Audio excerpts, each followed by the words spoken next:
మన ప్రభువైన యేసుక్రీస్తు నామములో మీకు అందరికీ మరొకసారి వందనాలు సమర్పిస్తున్నాను. ఇవాళ దేవుని వాక్యంలో క్రొత్త నిబంధన చట్టం ప్రకారం సంగతులను మనం ఆలోచన చేయటం కొరకు ప్రయత్నిస్తూ ఉంటుండగా సబ్జెక్టు ఇవాళ ఏమిటి అని అంటే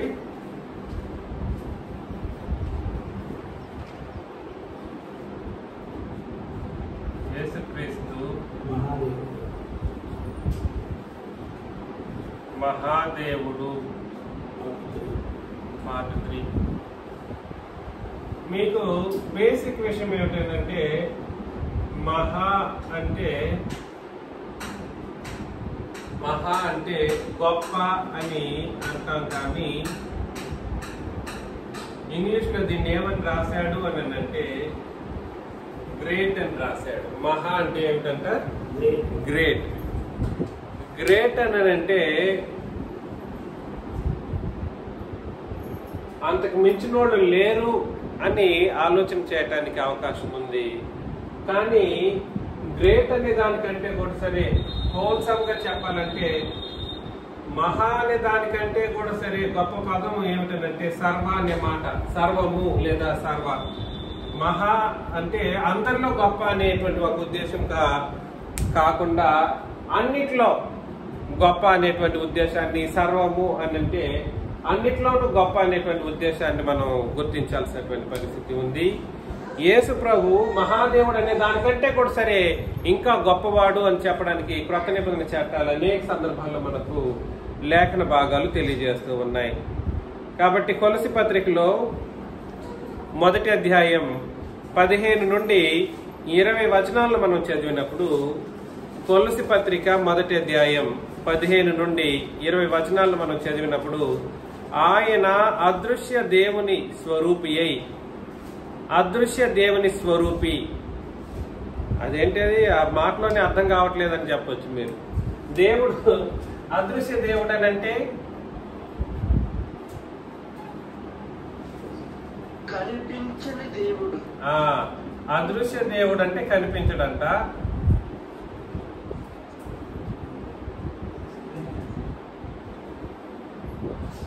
ఈయనకి ఏదైనా రూపం ఉందా, స్వరూపం ఉందా అంటే ఈయన అదృశ్య దేవుడు అని అంటే కనిపించని దేవుడు. ఈయనకి ఏమైనా రూపం ఉందానంటే ఆ రూపం ఎవరనంట యేసుక్రీస్తు. అదే కదండి అక్కడ చెప్పింది.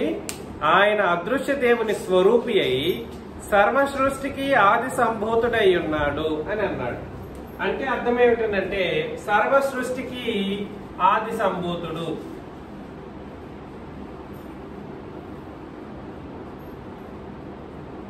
సర్వ సృష్టికి ఆది సంభూతుడు. ఒక అతను అన్నాడు ఒక ఉపదేశంలో, సర్వ సృష్టికి ఆది సంభూతుడు అని అన్నప్పుడు సర్వ సృష్టి కాదంట, నూతన సృష్టికి ఆది సంభూతుడు అన్నట్లుగా మాట్లాడాడు. నూతన సృష్టి అని కాదు అక్కడ చెప్పింది. సర్వ సృష్టి అని అన్నప్పుడు ఏమిటి దాని అర్థం? మనం అక్కడ చెప్పేశాడు, దాని అర్థం ఏమిటో చెప్పాడు. సర్వ సృష్టికి ఆది సంభూతుడు అన్నప్పుడు ఏలయనగా ఆకాశమందున్నవియు అని అన్నాడు. ఆకాశమందు ఏమేమి ఉన్నాయి? సూర్య చంద్ర నక్షత్రాలు. తర్వాత భూమి అందున్నవియు. భూమి అందున్నవి ఏమేమి ఉన్నాయి? సముద్రాలు, ఆ తర్వాత చెట్లు పుట్టలు, పెద్ద పెద్ద ఇండ్లు, మనుషులు అందరు ఉన్నారు కదా, జంతువులు. ఇవన్నీ దృశ్యమైనవి గాని అని అంటే కనబడేవి ఏవైనా సరే, అదృశ్యమైనవి గాని మన కంటికి కనబడనివి కూడా సరే, అవి సింహాసనములైనను ప్రభుత్వములైనను ప్రధానులైనను అధికారులైనను సర్వమును ఆయన యందు సృజింపబడిను. ఆయన యందు సృజింపబడిన సంభూతుడు అనే మాటకు ఉద్దేశం ఇక్కడ ఇంగ్లీష్ లో దీన్ని మీరు చూసారంటే ఫస్ట్ బార్న్ అని ఉంటది. సంభూతుడు అని అంటే ఫస్ట్ బార్న్ అని అంటే ఆది సంభూతుడు అని అంటే మొదటి పుట్టినవాడు అన్నట్లు కనబడుతుంది, కానీ ఇంగ్లీష్ లో చదివితే ఫస్ట్ బార్న్ అని ఉంటుంది, కానీ ఆయన పుట్టినవాడు కాదు యేసు ప్రభు. అందుకని చెప్పేశాడు అన్నీ కూడా సరే ఆయన యందు ఏం చేయబడ్డాయి? సృజించబడిను అని అంటే అర్థం ఏమిటనంటే ప్రతి దానికి ప్రారంభికుడు అని అర్థం అన్నమాట. ఆది సంభూతుడు అని అంటే సర్వ సృష్టికి ప్రారంభికుడు, సర్వ సృష్టికి ప్రారంభికుడు అని అలా అనాలి, కానీ పుట్టినవాడనే ఉద్దేశంతో చెప్పకూడదు. ప్రారంభికుడు లేదా సృష్టించిన వాడు అని అర్థం అన్నమాట. యేసు ప్రభు ఎట్టి కోణంలోనూ పుట్టినవాడు అనబడడానికి వీల్లేదు. ఆయన పుట్టారు అని చెప్తే అది ఆత్మ సంబంధంగా పుట్టారన్నా భౌతికంగా పుట్టారన్నా అట్లాంటి అబద్ధ బోధ మరొకటి లేదు. ఈ విషయాన్ని మీరు అందరూ గుర్తించుకోండి. ప్రభువైన యేసుక్రీస్తు ఆ సర్వ సృష్టికి ఆది సంభూతుడు అని చెప్పే ఉద్దేశంలో అర్థం ఏమిటంటే సర్వ సృష్టికి ఏమని అర్థం? ప్రారంభికుడు. ఇంగ్లీష్ లో ఫస్ట్ బార్న్ అని అన్నాడు. దాని అర్థం కూడా సరే, ఆయన మొదట పుట్టి తర్వాత ఇవన్నీ సృష్టించారని కాదు దాని ఉద్దేశం. ఆయన తండ్రి చేత సృష్టించబడిన తర్వాత యేసు ప్రభు సృష్టించబడ్డారు అనడానికి ఉద్దేశం కాదు. అది బ్యాలెన్స్ చేయడం కొరకు, ఒకవేళ తప్పుగా అపార్థం చేసుకుంటారేమో అనడానికి బ్యాలెన్స్ చేయడం కొరకు ఆయన ఏమై ఉన్నారనే విషయాన్ని ముందుగానే తెలియజేశాడు. అదృశ్య దేవుని స్వరూపం యొక్క రూపం ఎవరు? క్రీస్తు. ఆయన అదృశ్య దేవుని స్వరూపి అయి సర్వ సృష్టికి ఆది సంభూతుడు. అదృశ్య దేవుని స్వరూపి ఎవరు? కనబడని దేవుని యొక్క స్వరూపి అంటే తండ్రిని దేవుని యొక్క స్వరూపము ఎవరిలో ఉంది? క్రీస్తులో ఉంది. కాబట్టి సమానత్వాన్ని సూచించే విధానమే ఇది కూడా. సర్వాన్ని సృష్టించేటువంటి విధానంలో తండ్రి ఎలాంటి కార్యక్రమం చేశారో అంతటి సమానత్వపు స్థితిగతులను ప్రభువైన యేసుక్రీస్తు కూడా సరే కలిగించారు అని స్థిరపరచడం కొరకు ఆయన దేవత్వాన్ని మాట్లాడుతూ సృష్టించే విషయంలో ఆయన దేవత్వాన్ని, అదృశ్య దేవత్వాన్ని అంటే దేవుని యొక్క తత్వాన్ని మాట్లాడుతూ ఆయన స్వరూపమే యేసుక్రీస్తు అని చెబుతూ సమానత్వాన్ని కలిపిన తర్వాత ఏమన్నాడంటే సర్వ సృష్టికి ఆది సంభూతుడు అని అన్నాడు. అంటే దాని అర్థం ఏమిటంటే మహాదేవుడు అంటే కూడా సరిపోదు. ఇక్కడ యేసు ప్రభు కేవలం మహాదేవుడు అంటే కూడా సరిపోదు. సర్వ సృష్టికి ఆది సంభూతుడు అనే మాటను బట్టి ఆలోచన చేసినప్పుడు సర్వాధికారి అయిన దేవుడు అని కూడా చెప్పాల్సినటువంటి పరిస్థితి ఉంది. సర్వాధికారి అయిన దేవుడు అని అంటే అర్థం ఏమిటి? మహాదేవుడి కంటే కూడా గొప్ప స్టేటస్ అన్నమాట. మహాదేవుడు అంటే ఒక మాటలో చెప్పేటువంటి ఒక పరిస్థితి కాదని ఇంతకు ముందు చెప్పాము. అయినా ఇంకొంచెం ఆలోచన చేసినప్పుడు మహాదేవుడు అనే మాట కంటే కూడా సరే సర్వ సృష్టికి ఆది సంభూతుడు అనేటువంటి మాట ఆయన దేవత్వాన్ని సూచించేటువంటి విధానంలో మాట్లాడడం జరిగింది. అందుకని చెప్పాడు ఆయన అదృశ్య దేవుని స్వరూపి అయి. ఎవరి యొక్క స్వరూపము? యేసు ప్రభు అదృశ్య దేవుని స్వరూపం. ఆ అదృశ్య దేవుడు కనబడ్డారా? కనబడలేదు. ఒకవేళ ఆయనకు రూపం అంటూ ఉంటే ఎగ్జాక్ట్ ఎవరిలా కనబడతారంట? యేసు ప్రభులా కనబడతారంట. ఎవరి యొక్క రూపము దాల్చిన వారిగా కనబడతారు? ఈయన చూస్తే ఆయన చూసినట్లు, ఆయన చూస్తే ఈయన చూసినట్లు. అంటే సమానత్వపు స్థితిని మనం గుర్తించాల్సినటువంటి పరిస్థితి ఉంది. అందుకని 17వ వచనంలో ఆయన అన్నిటికంటే ముందుగా ఉన్నవాడు ఆయన అన్నిటికంటే ముందుగా ఉన్నవాడు అంటే అర్థం ఏమిటో తెలుసా మీకు? ఈ మాటను మీరు పాత నిబంధనలో కూడా చదివి ఉంటారు. ఉన్నవాడు అని అంటే ఉనికిని కలిగి ఉన్నవాడు. అన్నిటికంటే ముందుగానే ఉనికిని కలిగి ఉన్నాడని అంటే దాని అర్థం ఏమిటి? ఆయన పుట్టించబడిన వారు కాదు అని అర్థం అన్నమాట. అన్నిటికంటే ముందుగా ఉన్నవారు అని అంటే అర్థం ఏమిటి? ఆయన పుట్టించబడిన వారు కాదు. He has not been born. ఆయన పుట్టలేదు, ఆయన్ను సృష్టించలేదు ఎవరు కూడా సరే. వీటన్నిటికంటే ముందుగా ఉన్నవాడు ఆయనే సమస్తమునకు ఆధారభూతుడు. మహాదేవుడు అని అంటే ఒకవేళ అందులో ఏమైనా కొరతగా ఉంది అని ఆలోచన చేసే అవకాశం ఏమైనా ఉంటుందేమో, కానీ సర్వమును సృష్టించిన వాడు అన్నప్పుడు మహాదేవుడు కాకుండా ఉంటాడండి? సర్వానికి ప్రారంభికుడు, సర్వాన్ని తన యందు తనను బట్టి సృష్టించబడిన అనేటువంటి మాటలో ఆయన మహాదేవత్వానికంటే కూడా సరే గొప్ప స్టేటస్ అయింది అనే విషయాన్ని ఇక్కడ తెలియజేయడం మనం గుర్తించగలగాలి. కాబట్టి ఆయనే సమస్తమునకు ఆధారభూతుడు. సంఘము అను శరీరమునకు ఆయనే శిరస్సు. ఆయనకు అన్నిటిలో ప్రాముఖ్యం కలుగు నిమిత్తం. దేనికండి? ఎవరికండి? యేసు ప్రభువుకి అన్నిటిలో ప్రాముఖ్యం కలుగు నిమిత్తము ఆయన ఆది అయ్యుండి మృతుల్లో నుండి లేచట్లో ఆది సంభూతుడాయను. ఆయన యందు సర్వ సంపూర్ణత నివసింపవలననియు ఆయన శిలువ రక్తము చేత సంధి చేసి ఆయన ద్వారా సమస్తమును, అవి భూలోకమందున్నవైనను సరే పరలోకమందున్నవైనను సరే, వాటినన్నిటినీ ఆయన ద్వారా తనతో సమాధాన పరచుకొనవలనని తండ్రి అభీష్టమాయను అని అన్నాడు అనమాట. ఆయన యందు సర్వ సంపూర్ణత నివసింపవలెనని అని అన్నాడు. ఆయన యందు ఏం నివసిస్తుందండి? సర్వ సంపూర్ణత. ఒకవేళ మహాదేవుడు అనే మాటను మీరు ఒకవేళ స్టేటస్ తగ్గించి ఆలోచన చేసే విధానంలో ఆలోచన చేయడానికి కూడా కుదరదు. ఎందుకనంటే తండ్రి అభిష్టం ఏమిటి, తండ్రి యొక్క ఆలోచన ఏమిటి క్రీస్తు పట్ల మన మానవులు కలిగి ఉండవలసినటువంటి పరిస్థితి ఏమిటి? ఆయన యందు క్రీస్తు యేసునందు సర్వ సంపూర్ణత నివసించాలని ఆయన రక్తము చేత సమస్తాన్ని సంధి చేసేసారంట. ఏమేమి సంధి చేశాడు చెప్పండి? పరలోకముంది, భూలోకముంది. క్రీస్తు శిలువ రక్తం వలన ఏం జరిగింది? ఇవి రెండు సంధి చేయబడింది. కానీ భూలోకాన్ని ఎలా సంధి చేశాడు? భూలోకాన్ని ఎలా సంధి చేశాడు?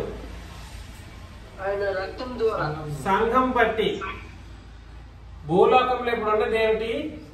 సంఘం. ఇది పరలోకం. భూలోకం పాపభరితమైనటువంటి లోకం. దీన్ని తీసుకెళ్లి సంధి చేసే కార్యక్రమం కుదరదు. పరలోకమేమో అత్యంత పవిత్రమైనటువంటి ప్రదేశం, భూలోకం పాపభరితమైనటువంటి ప్రదేశం. దీన్ని సంధి చేయటం సాధ్యమవుతుందా? సాధ్యం కాదు. ఇదేమో బద్ధ విరుద్ధమైనటువంటి రెండు లోకాలు. అత్యంత పవిత్రమైన పరిశుద్ధమైనటువంటి లోకం పరలోకం. భూలోకము అపవాది చేత నాశనం చేయబడి సమస్త పాపముతో నిండి ఉన్నటువంటి లోకం ఈ భూలోకం. ఈ రెండింటిని సంధి చేయటం అనేది వాస్తవానికి కుదిరేది కాదు. సంధి చేయబడాలని అంటే ఇందులో ఉన్నవాళ్ళు, భూలోకంలో ఉన్నవాళ్ళు కూడా పరలోకంలో ఉన్నంత పరిశుద్ధతను పొందినటువంటి ప్రజలుగా ఉంటేనే ఈ సంధి అనేది సాధ్యమవుతుంది. అందుకొరకు యేసు ప్రభు ఏం చేశారు? తన రక్తాన్ని సిలువలో కాచారు. తన సిలువ రక్తం చేత. అదే కదా చెప్పింది 20వ వచనం. ఆయన సిలువ రక్తం చేత సంధి చేసి దేన్నే ఆయన ద్వారా సమస్తమును, అవి భూలోకమందున్నవైనను పరలోకమందున్నవైనను, వాటినన్నిటినీ ఆయన ద్వారా తనతో సమాధాన పరచుకొనవలనని తండ్రి అభీష్టమాయను అని అన్నాడు అనమాట. వీటిని ఈ రక్తం చేత తండ్రి సైతం ఏం చేశారు? పరలోకంలో ఉన్న తండ్రి ఏం చేశారంటే తనతో సంధి చేసుకునేటువంటి ఒక కార్యక్రమం చేశారు. అందుకని దీని ద్వారా తండ్రి భూలోకంలో ఉన్న మనుషులతో సంధి చేయబడినటువంటి పరిస్థితి. అదే విధంగా క్రీస్తు ఏం చేయబడతారండి? దాని ద్వారా ఏమి అర్థం చేసుకోవాలి? దాన్ని బట్టి సర్వ సంపూర్ణతను క్రీస్తు కలిగి ఉన్నారు అనే ఒక ఉద్దేశాన్ని మనం అర్థం చేసుకోవాలి. రెండు ముఖ్యమైనటువంటి సంగతులు మనం పరిశీలన చేశాం. అదృశ్య దేవుడు ఎవరు? తండ్రి అయిన దేవుడు. ఆయన స్వరూపి ఎవరు అని అంటే యేసు ప్రభు. అదృశ్య దేవుడు ఎవరనంటే తండ్రి అయిన దేవుడు. ఆయన స్వరూపి ఎవరనంటే క్రీస్తు. ఈ దేవత్వం ఎందుకు చెప్పడం జరిగిందని అంటే డైరెక్ట్ గా యేసు ప్రభు సర్వ సృష్టికి ఆది సంభూతుడు లేదా అన్నిటినీ ఆయనే సృష్టించారని చెప్పుండొచ్చు. కానీ ఎందుకు చెప్పలేదని అంటే ఇక్కడ ఒక పదజాలం ఉపయోగించబడింది. ఆది సంభూతుడు లేదా ఫస్ట్ బార్న్ అనేటువంటి పదజాలం ఉపయోగించడం జరిగింది. ఫస్ట్ బార్న్ అని అంటే he has never been first born. ఆయన మొదట పుట్టినవాడు కాదు వాస్తవానికి చెప్పాలంటే. దాన్ని ఉద్దేశించి ఇది సరిగా అర్థం చేసుకోవడం కొరకు యేసు ప్రభు ఎలాంటి వారో చెప్పేశారు. తండ్రి అయిన దేవునితో సమానమైన దేవత్వాన్ని, దేవత్వపు స్వరూపాన్ని కలిగిన వారు అని నిర్ధారణ చేసిన తర్వాతనే ఆయన ఫస్ట్ బార్న్ అని చెప్పడం జరిగింది. దీన్ని బట్టి యేసు ప్రభు తండ్రి అయిన దేవునితో సమానుడు. ఒకవేళ యేసు ప్రభు మహాదేవుడు అని అంటే కేవలం మహాదేవుడిగా మాత్రమే గుర్తించకుండా అంతకంటే ఎక్కువగా సర్వాన్ని సృష్టించిన వాడు అనే కోణంలో సర్వాధికారి అయిన దేవుడు అనే ఉద్దేశాన్ని మనం అర్థం చేసుకోవాలి. అర్థమవుతుందా? కాబట్టి రోమిలకు రాసిన పత్రిక 9వ అధ్యాయం 5వ వచనంలో మనకందరికీ తెలిసిన వచనమే, శరీరమును బట్టి క్రీస్తు ఇశ్రాయేలీలో పుట్టెను, ఈయన సర్వాధికారి అయిన దేవుడై ఉండి నిరంతరము స్తోత్రార్హుడు. క్రీస్తు యేసు సర్వాధికారి అయిన దేవుడు. ఒకవేళ మహాదేవుడు అని నమ్మకపోతే అత్యంత పాపం అవుతుంది. యేసు ప్రభు మహాదేవుడు. కానీ మహాదేవుడు అనే మాట ఒకవేళ ఒక క్రీస్తు యొక్క స్టేటస్ ని, దేవతపు స్టేటస్ ని, స్థితిగతులను తగ్గించేటట్లుగా ఉన్నప్పటికీ అంతకంటే ఎక్కువైన మాట ఏమిటంటే సర్వాధికారి అయిన దేవుడు.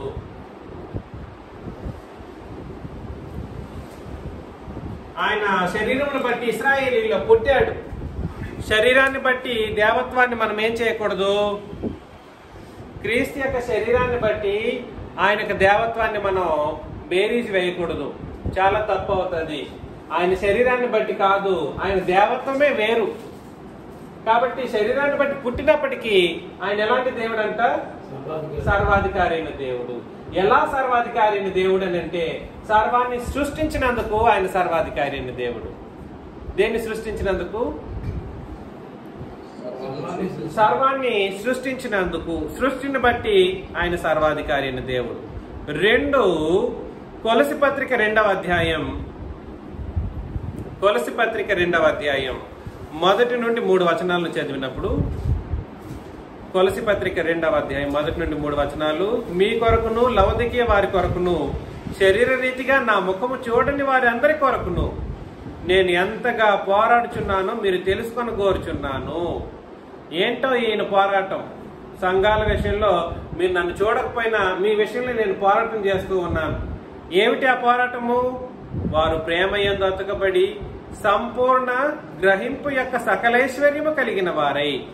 కాబట్టి వచనాలు చదువుతూ ఉన్నప్పుడు ఆ లేఖన భాగాలు, అపోస్తుల బోధలో సంపూర్ణ గ్రహింపు ఏదైతే ఉందో మనం గ్రహించాలన్నమాట. ఎలా గ్రహించాలి?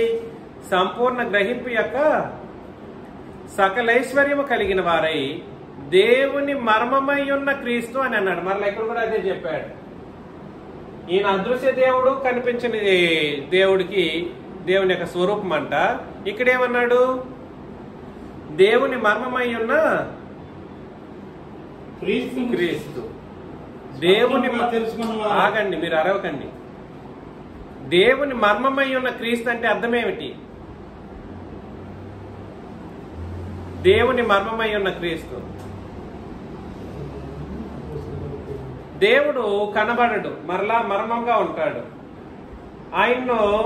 ఆయన దేవుని మర్మమై ఉన్న క్రీస్తు అని అంటే ఆయన సరైన విధానంలో గుర్తించేటట్లుగా చేయగలిగింది, చేసింది ఎవరు అని అంటే క్రీస్తు. దేవుని మర్మమై ఉన్న క్రీస్తు. ఆ క్రీస్తుని మనం ఎలా తెలుసుకోవాలి? ఆ క్రీస్తుని మనం ఎలా తెలుసుకోవాలండి? స్పష్టంగా తెలుసుకోవాలి. ఏమిటి ఏం తెలుసు నీకు యేసుక్రీస్తు గురించి? అందుకనే సంపూర్ణ గ్రహింపు ఆయన పట్ల ఉంటేనే తప్ప మనకు పరలోకం దక్కదు. ఆయన గురించి మనం సరిగా అర్థం చేసుకోలేము. ఆలోచన చేసి జాగ్రత్తలు వహించండి. క్రీస్తును గురించినటువంటి ఆలోచన సరైన విధానంలో లేకపోతే మాత్రం అత్యంత పాపభరితమైనటువంటి పరిస్థితుల్లో మనం ఉన్న వాళ్ళంగా పిలువబడతాం.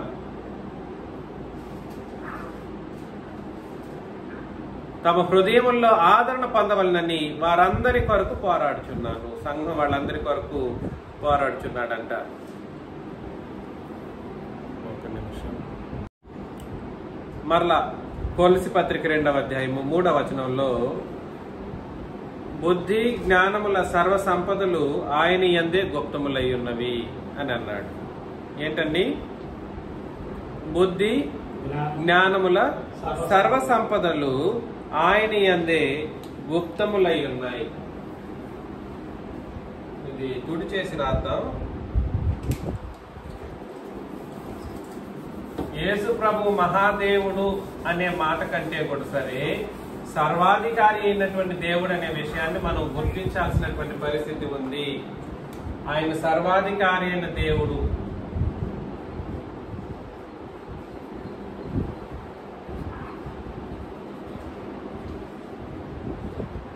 సర్వాధికారి అయిన దేవుడు అని అంటే ఏమిటి? నంబర్ 1, సర్వ సృష్టికి ముందుగా ఉండి సర్వానికి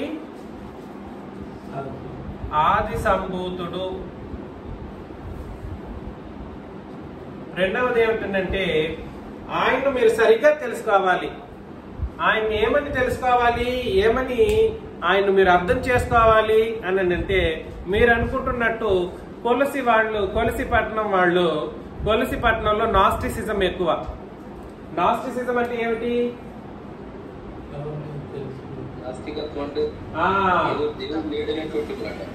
నాస్టిసిజం అని అంటే ఏ దేవుణ్ణి నమ్మరు వాళ్ళు. ఎవరిని? ఏ దేవుణ్ణి నమ్మరు.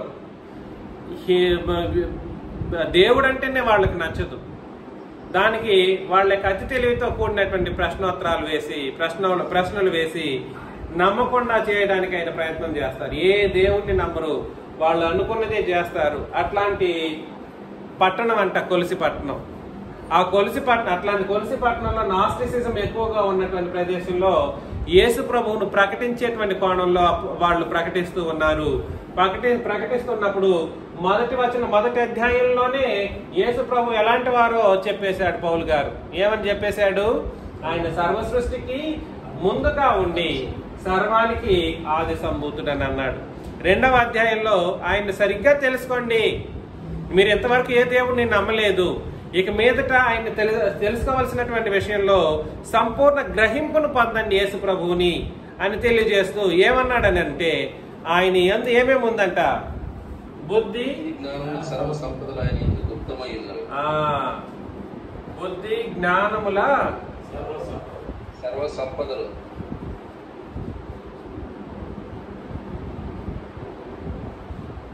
అంటే అర్థం ఏమిటి? బుద్ధి జ్ఞానముల సర్వ సంపదలు. బుద్ధి జ్ఞానము సర్వ సంపద కాదు. ఏం చెప్పండి? బుద్ధి జ్ఞానము సర్వ సంపదలు కాదు ఆయనలో ఎందుకు ఉన్నది.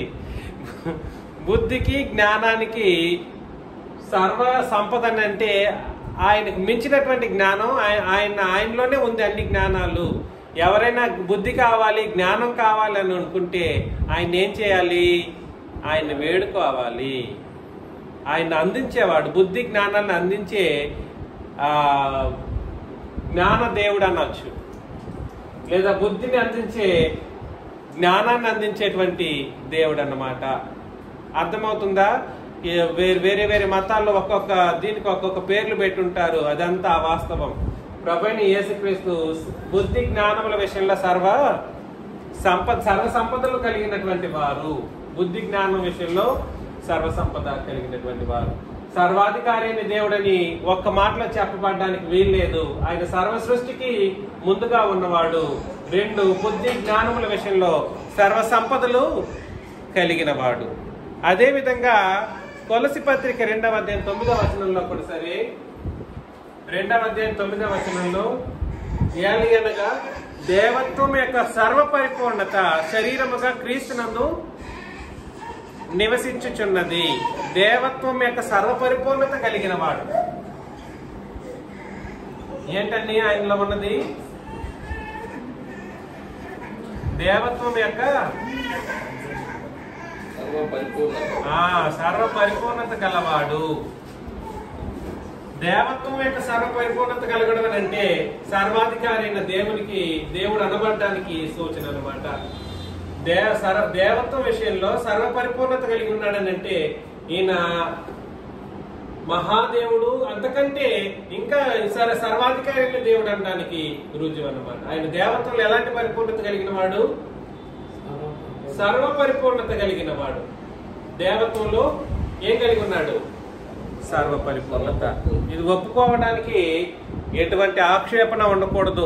దేవుని వాక్యం ఏమి చెబితే దాన్ని కళ్ళు మూసుకొని ఆలోచన చేయాల్సినటువంటి పరిస్థితి మనకందరికీ ఉంది. కొలసి పత్రిక 3వ అధ్యాయం 11లో, కొలసి పత్రిక 3వ అధ్యాయం 11లో 10-11 చదవండి.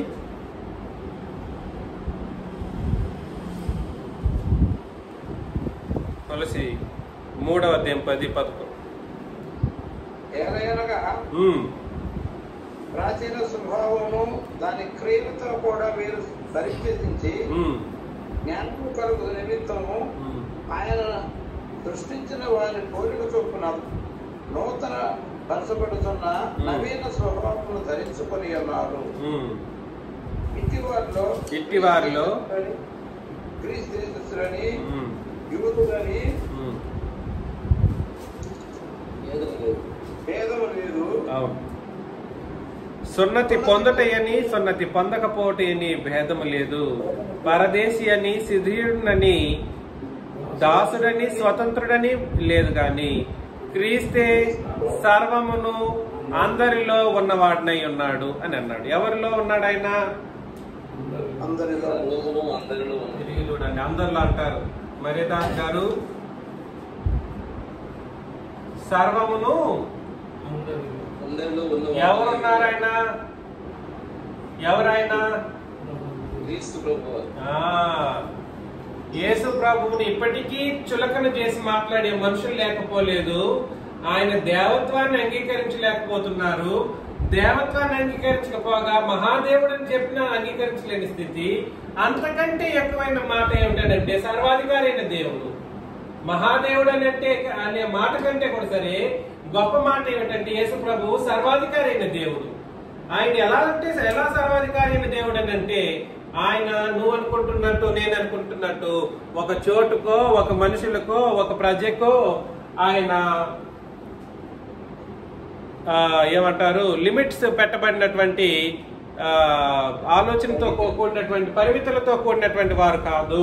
ఆయన మరి ఎలాంటి వారు అని అంటే, ఎలాంటి వారో చెప్పేశాడు. గ్రీసు దేశస్థుడని, యూదుడని భేదము లేదు. అంటే దేశానికి ఏ దేశమైనా కావచ్చు. సున్నతి పొందుటయని, పొందకపోవటయని భేదం లేదు. వాడు యూదుడైనా కావచ్చు, యూదుడు కానివాడైనా కావచ్చు. పరదేశీ అని, సిధియుడని, దాసుడని, స్వతంత్రుడని లేదు. కానీ క్రీస్తే సర్వమును అందరిలో ఉన్నవాడు. ఎలాగా? సర్వమును అందరిలో ఉన్నవాడు. కాబట్టి ఆయన అందరిలో ఉన్నాడు, సర్వములో ఉన్నాడు. ఒప్పుకోనంటే నేనేం చెప్పలేను. ఎవరైనా కూడా సరే యేసుక్రీస్తును సరిగ్గా అర్థం చేసుకోవాల్సినటువంటి పరిస్థితులు ఉన్నాయి. ఆయన సర్వాధికారి దేవుడు. ఊరికే సర్వాధికారి దేవుడని పిలువబడలేదు.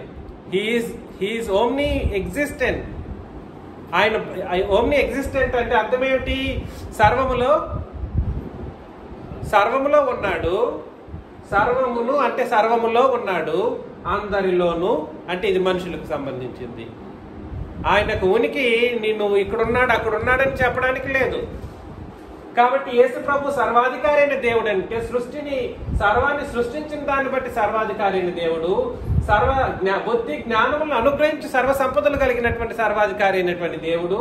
ఆయన దేవత్వం యొక్క సర్వపరిపూర్ణత కలిగినటువంటి సర్వాధికారి అయినటువంటి దేవుడు. ఆయన సర్వమును అందరిలో ఉన్నటువంటి సర్వాధికారి అయినటువంటి దేవుడు. ఆయన అందరిలో ఉన్నవాడు. ఈ ప్రాంతానికి ఆ ప్రాంతానికి ఒక్కొక్క దేవుళ్ళు ఒక్కొక్క ప్రాంతాన్ని ఆక్రమించుకున్నట్లుగా కాదు ఇది క్రీస్తు యొక్క ఎగ్జిస్టెన్స్. దేశాలని చెప్పడానికి వీలు లేదు, మానవులు అని చెప్పడానికి కూడా వీలు లేదు. ఎందుకనంటే సర్వమును అందరిలోను అంటే అర్థం ఏమిటి? There is no place where you can not find him. ఆయన అందరిలో సర్వమును ఉన్నవాడు. ఆయన ఎవరు? క్రీస్తు. కాబట్టి క్రీస్తును సరైనటువంటి విధానంలో గుర్తించి గ్రహించకపోతే మాత్రం మనకు పరలోకం దక్కదు, నిజముగా పరలోకం దక్కదు. అపోస్తల కార్యంలో ఒకసారి మొదటి అధ్యాయానికి వెళదాం. అపోస్తల కార్యములు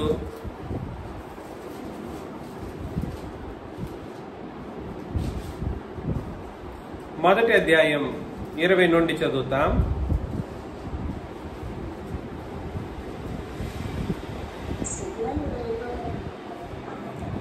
అపోస్తల కార్యములు మొదటి అధ్యాయం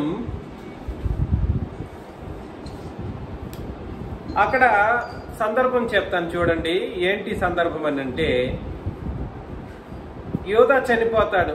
యోధా చనిపోయిన తర్వాత అతన్ని రీప్లేస్ చేసి మరొక అపోస్తలుడిని ఎన్నుకోవాలి. ఇది సందర్భం. అవునండి, అపోస్తలుడిని ఎన్నుకోవాలి. ఆ ఎన్నుకునేటువంటి సందర్భంలో వాళ్ళు ఏం చేశారనంటే, ఒక మనిషిని ఇద్దరిని ఏర్పాటు చేసుకున్నారు.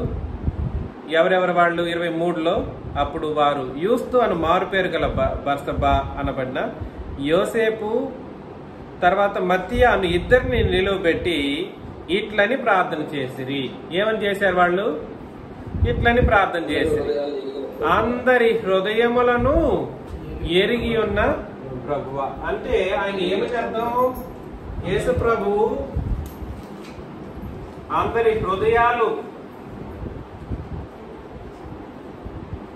హృదయాలను ఆయన తెలుసా తెలియదండి?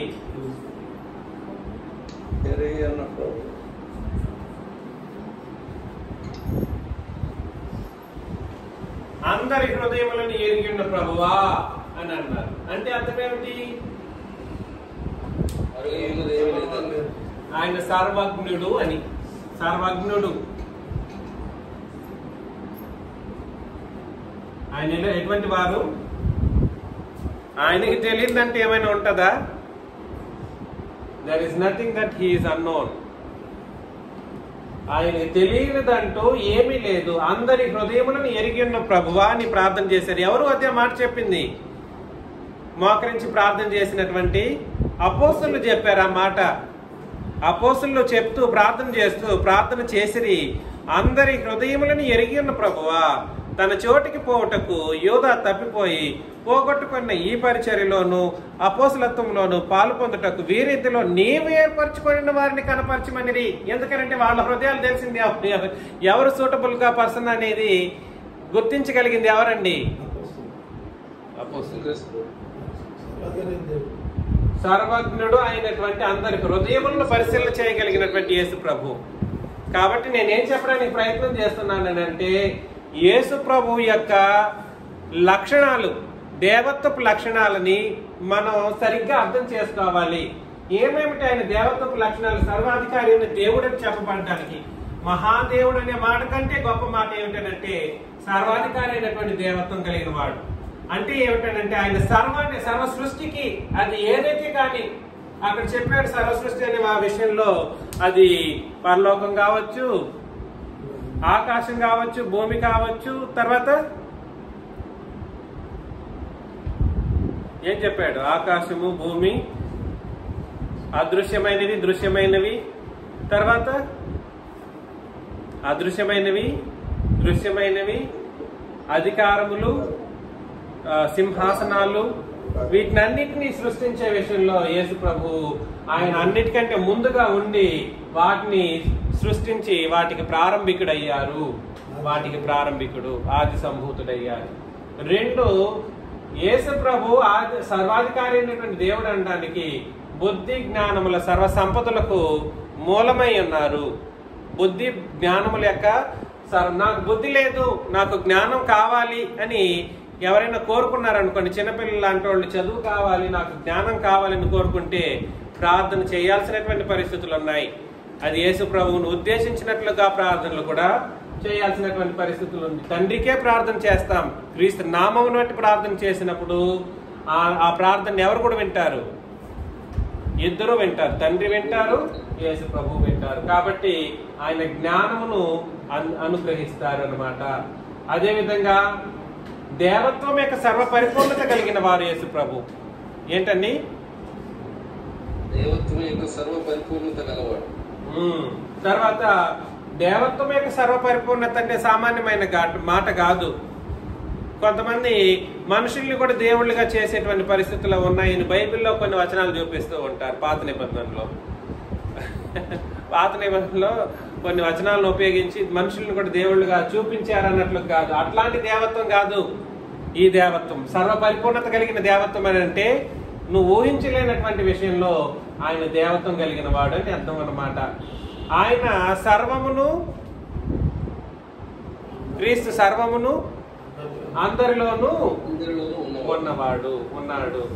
ఆ తర్వాత ఆయనకి అందరి హృదయాలు తెలుసు, అందరి హృదయాలు తెలుసు, అన్నీ తెలుసు. ఆయనకి తెలియదంటూ ఏమైనా ఉందనంటే ఆయనకి తెలియదంటూ ఏమీ లేదు. కాబట్టి ఆయన సర్వజ్ఞుడు. ఇవేనా? చాలా ఉన్నాయి, చాలా చాలా విషయాలు ఉన్నాయి. కానీ ఈ ఒక్క వచన భాగాన్ని చదివి మనం ముగించుకుందాం. కొలసి పత్రిక 2వ అధ్యాయం 17 నుండి 19 వచనాలు చదివి మనం ముగించుకుందాం. కొలసి పత్రిక 2వ అధ్యాయం 17 నుండి 19 వచనాలు మనం చదివినప్పుడు ఇవి రాబో వాటికి అన్నపానముల విషయంలో, తర్వాత పండుగ అమావాస్యల విషయంలో ఎవరికి మీకు చోటు ఇవ్వకుడి. ఇవి రాబో వాటి ఛాయే గాని నిజ స్వరూపము క్రీస్తులో ఉన్నది.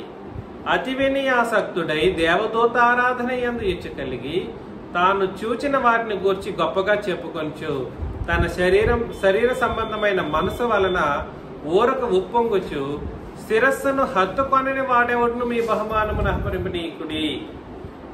ఆ శిరస్సు మూలముగా సర్వ శరీరము కీళ్ల చేతను నరముల చేతను పోషింపబడి అతుకబడినదై దేవుని వల్ల కలుగు వృద్ధితో అభివృద్ధి పొందుచున్నది అని అన్నాడు అనమాట. సర్వ శరీరము అని అన్నాడు. చూడండి ఏమిటి అన్నమాట?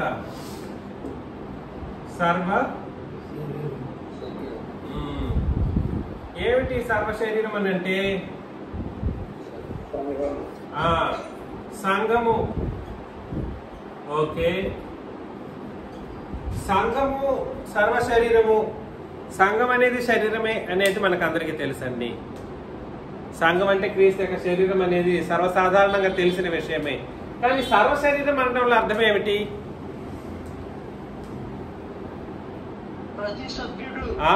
ప్రతి సభ్యుడ. సంఘం అంటే తిరిగి ప్రతి సభ్యుడు అంటారు. క్రీస్తు ప్రభువును శిరస్సై ఉన్నాడనేటువంటి మాట.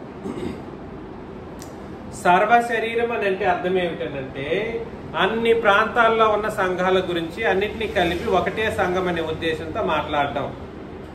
ఇప్పుడు గుంటూరులో సంఘం ఉంది, సిగడంలో ఉంది, ఆ తర్వాత చెన్నైలో ఉంది, తర్వాత అన్ని చాలా ప్రదేశాల్లో ఇప్పుడు కర్ణాటకలో కూడా మన సంఘాలు ఉన్నాయి. ఇవన్నీ కూడా సరే కలిపితే ఎన్ని శరీరం అవుతుంది? ఒక శరీరం అని చెప్పబడినప్పటికీ దాన్ని ఏమని పిలవాలి? సర్వ శరీరము. అక్కడ చదివి చూపిస్తే కూడా కనబడతా. సర్వ శరీరము అనే మాటను మనం అర్థం చేసుకోవాలి. కాబట్టి శిరస్సును హత్తుకొనని వాడెవడును మీ బహుమానమును ఏం చేయకూడదు? అపహరింపనీయకుడి. ఆ శిరస్సు మూలముగా, శిరస్సు ఎవరు?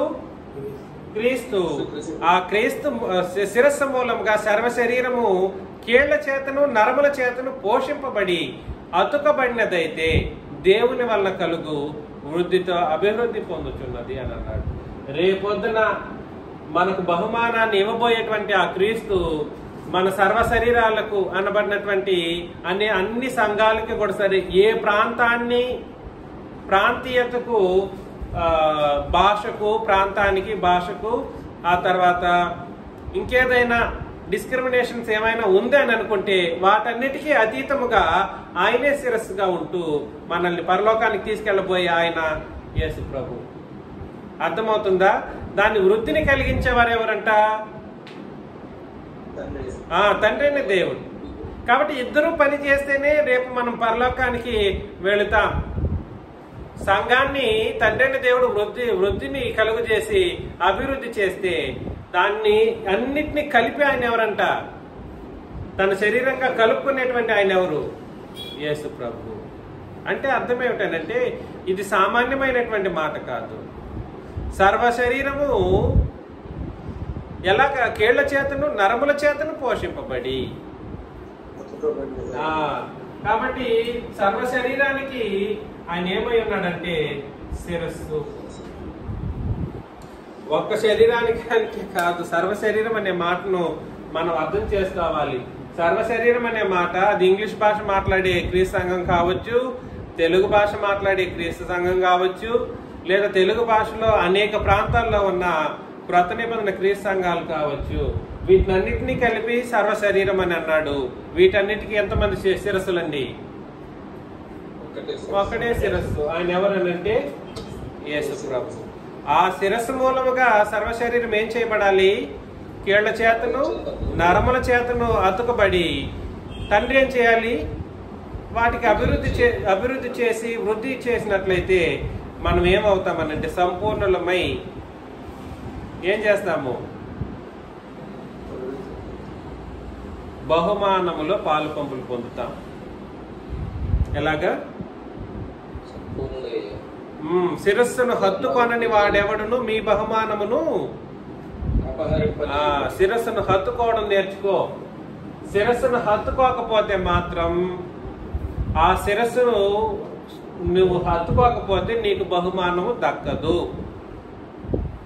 శిరస్సు ఎటువంటి శిరస్సు అనంటే నువ్వు అనుకుంటున్నటువంటి శిరస్సు మామూలు శిరస్సు కాదు. నువ్వు అనుకుంటున్నటువంటి శిరస్సు ఏమైనా ఏ శిరస్సుగా ఏం శిరస్సు అని అంటే అది సర్వాధికారి అయిన దేవుడు అనబడినటువంటి శిరస్సు. ఆయన ఎటువంటి దేవుడు అని అంటే మహా గొప్ప దేవుడు, మహా గొప్ప దేవుడు. ఆ విధమైనటువంటి శిరస్సు నిన్ను కలుపుకుంటేనే నీకు పరలోకం. తండ్రి అప్పుడే నిన్ను అభివృద్ధి పరుస్తాడు, పరలోకానికి నడిపించేటట్లుగా చేస్తాడు. దేవుడు కూడా సరే, తండ్రి కూడా సరే, క్రీస్తు లేకుండా ఏ పని చేయలేడు.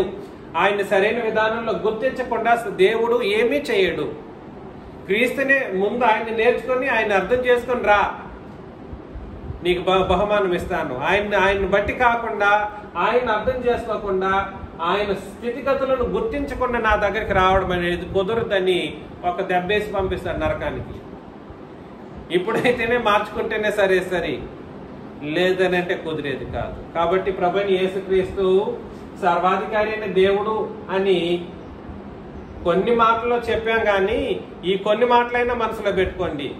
వింటూ ఉంటారు, మర్చిపోతారు. ఎలాగా? వింటూ ఉంటారు, మర్చిపోతూనే ఉంటారు. కాబట్టి అలా మర్చిపోకూడదు. యేసు ప్రభు సర్వ సృష్టికి ముందుగా ఉన్నవాడు. ఆయన సర్వానికి ఆది సంభూతుడు. ఆయన యందు బుద్ధి జ్ఞానముల సర్వసంపదలు గుప్తములై ఉన్నాయి. ఆయన దేవత్వం యొక్క సర్వపరిపూర్ణత కలిగిన వాడు. ఆయన సర్వమును అందరిలో ఉన్నవాడు. ఆయన అందరి హృదయములను ఎరిగినవాడు. ఆయన శిరస్సుగా ఉంటూ సర్వ శరీరము అంటే ప్రాంతీయతకు కానీ, భాషకు కానీ, ఇంకేదైనా ఫ్యాక్టర్ ఉంది అనుకుంటే వాటన్నిటికీ కలిపి కృత నిబంధన సంఘంగా ఉంటే వాటన్నిటికీ ఏమై ఉన్నారు? ఆయన శిరస్సు అయి ఉన్నారు. ఇవాళ చాలా మంది డైరెక్టర్షిప్ అనేటువంటి ఒక లేనిపోని సిద్ధాంతాన్ని తయారు చేసుకుని ఒక ప్రదేశానికి నేను డైరెక్టర్ అంటే తెలుసు కదా, శిరస్సు, హెడ్ అనమాట. వాళ్ళు డైరెక్టర్స్ అంటే హెడ్స్ అంటారనమాట. అలాంటిది ఏమీ లేదు. డైరెక్టర్ అంటే యేసు ప్రభు యొక్క స్థానాన్ని ఆక్రమిస్తున్నారని అన్నమాట. డైరెక్టర్ అంటే they are trying to occupy the Christ place. అట్లాంటి పరిస్థితి ఎక్కడున్నా కూడా సరే అది విగ్రహారాధన లేదా అత్యంత మోసభరితమైనటువంటి పరిస్థితి. అలాంటి మనుషుల నుండి దూరం కూడా కండి. మీరందరూ క్రీస్తును మాత్రమే శిరస్సును కలిగిన వారిగా ఉండాలని నన్ను నేను హెచ్చరించుకుంటూ మిమ్మల్ని హెచ్చరిస్తూ ముగిస్తున్నాను.